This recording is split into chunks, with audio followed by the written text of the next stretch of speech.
Assalamualaikum warahmatullahi wabarakatuh. Perkenalkan, kami dari kelompok 9. Kali ini kami akan menyampaikan tugas dari kelompok kami yang telah kami diskusikan, yaitu tentang muatan pembelajaran IPA pada tema 2, yaitu persatuan dalam perbedaan pada subtema 1. Sebelum itu, saya akan memperkenalkan diri saya. Nama saya Rizkyana Dewi Nurmayanti dengan NIM 202033207, dan rekan-rekan saya yang pertama yaitu Muhammad Irfan Maulana dengan NIM 202033342. Yang kedua, Laila Nuriyah Rahmawati dengan NIM 202033150. Selanjutnya, Muhammad Akmal Prakoso dengan NIM 202033328. Yang terakhir, Dimas Prasetyo dengan NIM 202033243. Di kelompok kami yang pertama yaitu tentang kompetensi dasar. Kompetensi dasarnya yaitu yang pertama pada 3.3, yaitu tentang menganalisis cara makhluk hidup menyesuaikan diri dengan lingkungan. Kompetensi dasar yang kedua yaitu pada 4.3, menyajikan karya tentang cara makhluk hidup menyesuaikan diri dengan lingkungannya sebagai hasil penelusuran dari berbagai sumber. Selanjutnya, saya akan menjelaskan tentang bagaimana cara tumbuhan menyesuaikan diri dengan lingkungan. Yang pertama, setiap tumbuhan melakukan adaptasi dengan lingkungan. Yang kedua, saya akan menjelaskan tentang apa itu adaptasi. Adaptasi adalah penyesuaian dari makhluk hidup dengan lingkungannya. Yang ketiga, cara menyesuaikan diri setiap tumbuhan itu berbeda-beda.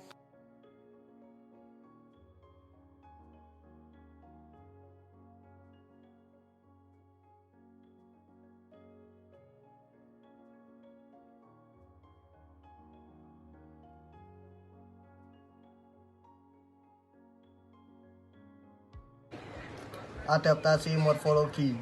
Adaptasi morfologi merupakan penyesuaian bentuk tubuh dan struktur tubuh luar makhluk hidup atau alat-alat tubuh makhluk hidup terhadap lingkungannya. Adaptasi ini dilakukan guna menyesuaikan bentuk tubuh dengan kondisi tempat tinggal untuk memperhatikan hidupnya. Contoh adaptasi morfologi. Yang pertama, tumbuhan kaktus. Tumbuhan di lingkungan kering atau xerofit seperti di ekosistem gurun atau savana.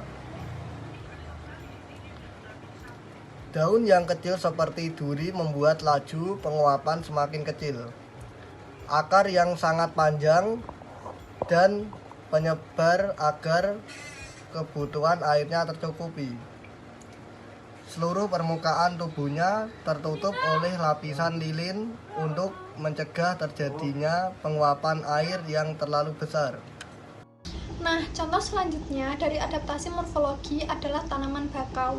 Adaptasi tumbuhan di lingkungan berkadar garam tinggi atau sering disebut juga halofit seperti di ekosistem pesisir. Nah, anak-anak kalian dapat mengamati gambar yang ada pada layar. Di situ daun tanaman bakau memiliki kelenjar sekresi garam yang membantu mengeluarkan garam berlebih dari tumbuhan. Sedangkan akar pada tanaman bakau, dia mengikat kuat ke substrat atau media tumbuhnya seperti pasir.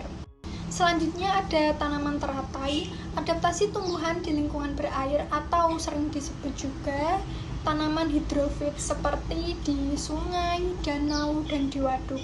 Nah, anak-anak kalian bisa melihat gambar dari tanaman teratai. Di situ daun yang lebar berfungsi untuk mempercepat penguapan, sedangkan tangkai daun berongga pada tanaman teratai berfungsi untuk membatasi daya serap akar dan membantu tanaman teratai mengapung di permukaan air. Contoh selanjutnya adalah tanaman lumut. Nah, adaptasi tumbuhan di lingkungan yang lembab atau basah sering disebut juga dengan higrofit, seperti di ekosistem hutan hujan tropis. Nah, kalian bisa mengamati. Di situ terdapat lumut yang menempel pada pohon dan seluruh daunnya menjadi lebih banyak, tipis, dan lebar untuk meningkatkan laju penguapan air. Adaptasi yang kedua adalah adaptasi fisiologi. Nah, pengertian dari adaptasi fisiologi adalah adaptasi yang melibatkan fungsi dari tubuh tumbuhan maupun hewan. Contoh dari adaptasi fisiologi adalah tanaman kantung semar. Nah, anak-anak, apakah kalian pernah melihat tanaman kantung semar? Ya, ada yang udah tahu, ada yang belum ya. Nah, di layar itu sudah ada gambar dari tanaman kantung semar, kalian bisa melihatnya. Kemudian yaitu tanaman Rafflesia, tumbuhan khas hutan hujan tropis yang bersifat parasit bagi tumbuhan inang dan memiliki bentuk bunga yang khas, seperti gambar di samping. Bunga dari tumbuhan ini mengeluarkan nektar yang aromanya busuk untuk menarik perhatian serangga. Yang ketiga yaitu adaptasi tingkah laku. Adaptasi tingkah laku merupakan penyesuaian makhluk hidup terhadap lingkungannya dalam bentuk tingkah laku seperti pohon di samping. Kemudian yaitu tanaman putri malu. Daun akan mengutup jika disentuh sehingga tampak seperti payu. Tujuannya adalah untuk melabui pemangsa yaitu hewan herbivora. Contohnya. Baiklah, saya akan melanjutkan materi dari materi yang rekan saya sampaikan, yaitu cara tumbuhan melindungi diri. Duri pada tanaman mawar. Mawar memiliki batang yang dipenuhi dengan duri-duri kecil yang tajam. Dilansir dari The Huntington, duri tersebut adalah hasil modifikasi batang kayu. Duri pada batang mawar adalah bentuk pertahanan diri untuk mempertahankan batangnya dari pemangsa. Saat bunga mawar rusak atau dimakan, tumbuhannya tidak akan ikut rusak.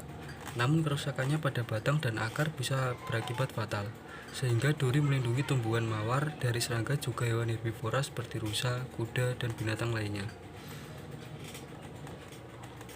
Rambut halus pada tanaman jagung. Duri yang tajam pada tanaman nanas. Duri pada tanaman nanas berfungsi sama halnya pada tanaman mawar. Getah pada tanaman karet.